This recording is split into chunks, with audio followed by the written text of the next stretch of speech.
Programme ایک بار پھر خوش آمدید. 10 محرم الحرام گویا کہ کربلا عظیم قربانی، حق و باطل کے فرق کو واضح کرنے والی امام علی مقام اور ان کے جانثاروں کی قربانی. ہمارے ساتھ موجود ہیں افتخار عارف صاحب. سر، یہ جو سوال آج بھی شاید کچھ اذہان میں ہے وہ یہ کہ شاید یہ اقتدار کی جنگ تھی. گویا کہ یہ سوال کہیں آپ کو لگتا ہے کہ کہیں مناسب ہے، یہ بات ہونی بھی چاہیے؟ دیکھیے، گزارش یہ ہے کہ اب یہ ایک اور طرف بات نکل جائے گی، اس کی فضا خراب ہو جائے گی پروگرام کی. ورنہ میں اس پہ بات کر سکتا ہوں کہ جو سوشل میڈیا ہے اس کے بارے میں یہ کہتا ہوں کہ نہیں، ہمیں یہ نہیں معلوم کہ تیر کدھر سے آ رہا ہے. جی، ضروری نہیں ہے کہ تیر پھینکنے والوں میں ممکن ہے کسی کا نام لکھا ہوا ہو اور وہ اسی نے پھینکا ہو. اور چنانچہ آپس میں غلط فہمیاں پھیلائے جانے کی کوشش ہمیشہ سے ہوتا. بر صغیر میں کبھی بھی یہ سوالات نہیں اٹھتے تھے کہ اس کا فرقہ کیا ہے، اس کا فرقہ کیا ہے. لیکن انگریزی دور حکومت میں طے شدہ بات کر کے یہ مسلک بنائے گئے کہ یہ دیوبندی ہے، یہ بریلوی ہے، یہ شیعہ ہے. یہ جو تقسیم ہے اس پر اچھا تقسیم جو ہے، یہ بات تو کہتے ہیں نا کہ خاص ہے ترکیب میں قوم رسول ہاشمی، تو ہمارے لیے تو ایک بالکل جداگانہ صورت احوال ہے. تو جو صورت احوال ہے وہ کیونکہ ان یعنی آزادی اظہار کے نام پر جی، اس کی کچھ ذمہ داریاں ہوتی ہیں. یقیناً اگر یعنی آپ کسی چیز کو، قرآن نے تو دو لفظوں میں یہ بات کہی کہ دیکھو تم ان کے خداؤں کو برا نہ کہو، کہیں پلٹ کے تمہارے سچے خداؤں کو برا نہ کہو، ہے نا، یعنی اس قدر لحاظ کیا.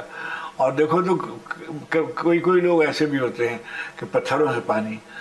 پھر یہ کہ کون رحمت للعالمین کا نواسا تھا، اس نے دیکھا تھا، اس نے سنا تھا، اس نے جن آغوشوں میں پرورش پائی تھی انہوں نے بتایا گیا ہوگا کہ بھئی کیسے کیسے آدمی کو. دیکھیے یہ مثلا وحشی ہے، حضرت حمزہ رضی اللہ عنہ کا قاتل، جب وہ آیا تو اللہ کے رسول نے کیا سلوک اس کے ساتھ کیا. اس نے سینہ چاک کر دیا تھا، اور حدنا نے کلیجہ اس کی بات تھی، اس کی دادی یزید تھی، انہوں نے اس کو چبایا تھا. اور وہ لوگ، میں نام نہیں دیتا ہوں، بہت سی باتیں ایسی ہیں کہ جو حضور کے سلسلے میں گستاخانہ کلمات کہتے تھے ایام کفر میں، اور حضور نے تو ان کو گلے سے لگایا، ان کو رحمت العالمین نے تھا سب کے لیے. اچھا کوئی سبب ہی نہیں ہوتا. اور اس شاخ سے اور بے شمار ایسے واقعات ہیں. محمد العابدین ہی سے ایک واقعہ ہے کہ بہت طوفان آ رہا تھا، کوئی ایک آدمی جو تھا لشکر کا، وہ گھبرایا ہوا پناہ مانگنے آ گیا. تو امام نے اس کو پناہ دی، اور نماز فجر کے وقت جب وہ جانے لگا تو دور جب نکل گیا اس نے کہا کہ لگتا ہے آپ نے مجھے پہچانا نہیں. ابو الحسن، لگتا ہے آپ نے مجھے پہچانا نہیں. تو میں نے کہا کہ بھائی کے قاتل کو کون نہیں پہچانتا ہے، مگر ہمارا شیوا نہیں ہے.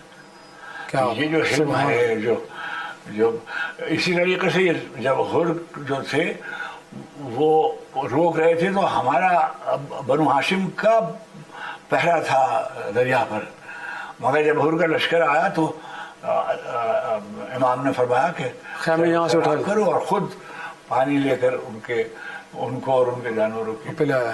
تو وہ تو ایک اور اچھا، یہ بار بار میں آپ سے یہ کہہ رہا ہوں کہ یہ تاریخی شخصیت ہے.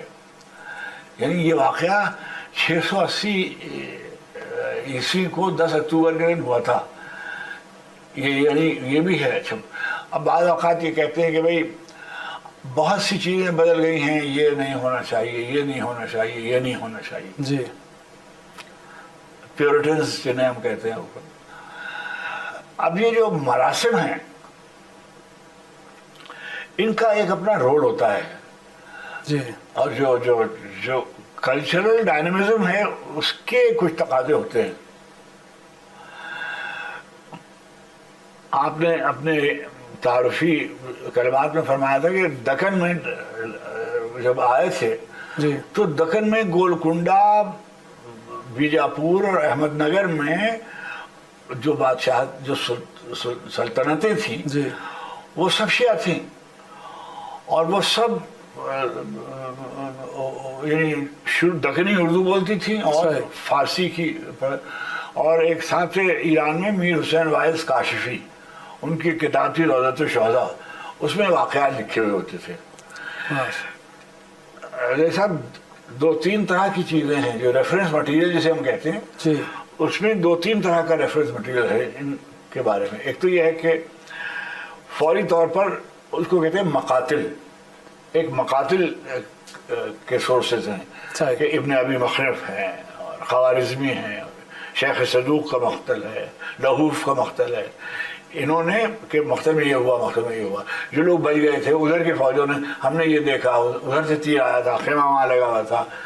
آئی وٹنس اکاؤنٹ کہتے ہیں. آئی وٹنس اکاؤنٹ کرے.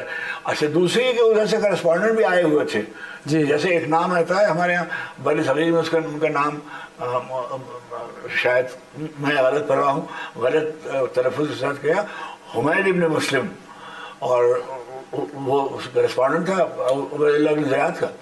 اچھا ایک تو یہ ہو گیا. پھر تاریخ ہے، طبری ہے، اسیر ہے، سیوطی ہیں، یعقوبی ہیں، مسعودی ہیں، یہ سب ان سب نے لکھا ہوا ہے. جی. اور اس سے بڑا اکاؤنٹ میرے نزدیک وہ بھی ہے کہ جو شعراء نے پابندیوں کے باوجود جی. اور جبر و تشدد کے باوجود ائمہ کی شان میں وہ خود فوراً شہادت کے بعد بزرگ کا نام ہے عبداللہ ابن حرے جعفی، جیم این فے، یہ پہلا مرثیہ انہوں نے لکھا. وہ تھے امام کے ماننے والوں میں، پہلے ڈر کے نکل لیے اور جب کوفے میں پتہ چلا کہ امام گھر گئے ہیں تو یہاں آئے، واپس آئے تو اس وقت تک شہید ہو چکے تھے. تو گریہ کیا، وہاں لکھا. اس کے بعد سلسلہ چلا. اور کیسے فرزدق ہے، کنایت اسدی ہیں، اسماعیل ہمیری ہیں، اور ہمارے دونوں بھائی شریف رضی، شریف مرتضیٰ جنہوں نے نہج البلاغہ کا ترجمہ کیا، وہ ہیں. عربی میں بہت لکھا کہ وہ نواز ہے.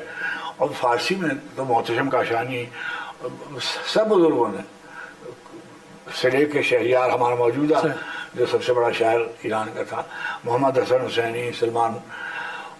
بہت. اور ہمارے ہاں تو کوئی پاکستان میں دیکھیے سندھ سے میں ہوں، میں اس سے بتاؤں، سندھی زبان میں سید ثابت علی شاہ جی کمال کے مرثیے کو شاعر ہیں وہ. اور اسی زمانے میں شعر لکھ رہے تھے جس زمانے میں کم و بیش میر صاحب اور مرزا زبیر کا زمانہ تھا. اسی طریقے سے شاہ عبداللطیف بھٹائی، شاہ سائی جو ہیں، شاہ کے رسالے میں ایک سر ہے، اس کا نام ہے کدارو، جو واقع کربلا سے متعلق ہے. سرائکی میں بے حد پرسوز نوحے اور ڈوڑے نوحے بالکل. تو ان کا بھی تو ڈیفینیٹلی اس واقعے کو عام کرنے میں ایک کردار رہا ہے یقینی طور پہ. تو اس پہ بھی کچھ اپنا ضرور اظہار خیال کریں. اور مور امپورٹنٹلی اس واقعے کا آفاقی ہو جانا، جیسے آپ اپنی گفتگو میں کہہ رہے تھے کہ حسین سب کا گویا کہ ریلیجن پیچھے رہ جاتے ہیں اور وہ ایک قیام کا استعارہ بن جاتے ہیں باطل کے خلاف. تو یہ آفاقیت جو آئی ہے اس کے بارے میں صحیح صاحب 2 باتیں ہیں. یہ جتنے بڑے، اب میں نام لوں، ممکن ہے دنیا کے ایک بڑے فلاسفر ہیں جن کے ماننے والے جو ہیں وہ عام طور پر مذہب کے سلسلے میں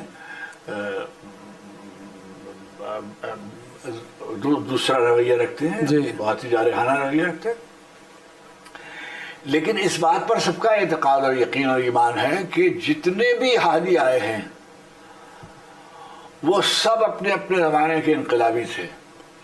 اچھا، جتنے بھی ہادی آئے ہیں وہ اپنے زمانے کے وہ سب اپنے اپنے زمانے کے انقلابی تھے اور اپنے اپنے معاشرے کو بدل دینا چاہتے تھے، اور ہر زمانے کے پسماندہ، پسے ہوئے، مجبور، محکوم طبقوں نے پہلے بیعت کی ہے اور ان کی رسالت کی تصدیق کی ہے۔ یہ ایک ہسٹوریکل فیکٹ ہے، جی جی آپ دیکھ لیجئے کتابیں اٹھا کے۔ جی بالکل ایسے۔ اور دوسری بات یہ ہے کہ اب تو دیکھیے کوئی جبر نہیں ہے۔ کسی نے مجھے کہا تو میں نے ان سے کہا کہ بھائی آپ نے ایک ملک تھے، ان کا نام تھا معز الدولہ دہلوی، 333 ہجری کے قریب، وہ ایران سے ان کا تعلق تھا، لیکن وہ وزیر اعظم سے طاقتور۔ انہوں نے پہلی دفعہ یہ کہا کہ عاشورہ آبزرو کیا جانا چاہیے۔ اچھا، جی ہاں۔ اب جب اس نے اجازت حکومت کی طرف سے ملی تو تمام لوگ جو تھے وہ اپنے اپنے گھروں سے ماتم کرتے ہوئے، نوحے پڑھتے ہوئے نکل آئے۔ اب یہ جو آپ جلوس کی موجودہ شکل دیکھتے ہیں، اچھا اس سے پیشتر جلوس نہیں کرتا تھا۔ اچھا، یہ اس دور سے ابتدا ہوئی ہے۔ جی ہاں، آل علم کے زمانے۔ اور جو کیا ہوا، بہت سے خلیفہ ہیں، مثلا متوکل ہیں، انہوں نے امام کے روضے پہ پانی چھوڑا دیا، یعنی اچھا، اس کو میزبان کرایا، اور کئی دفعہ جانے والوں کو سزائیں دی جاتی تھی۔ اور ابھی تو یہ ہمارے بچپن کی بات ہے کہ صدام کے اولین زمانے میں بہت ظلم ہوا، اس پہ کوئی شک نہیں۔ تو لیکن کیا ہے کہ مگر بہت اچھا شعر ہے مجید امرت کا، سلام ان پہ تہ تیغ بھی جنہوں نے کہا، سلام ان پہ تہ تیغ بھی جنہوں نے کہا، جو تیرا حکم، جو تیری رضا، جو تو چاہے۔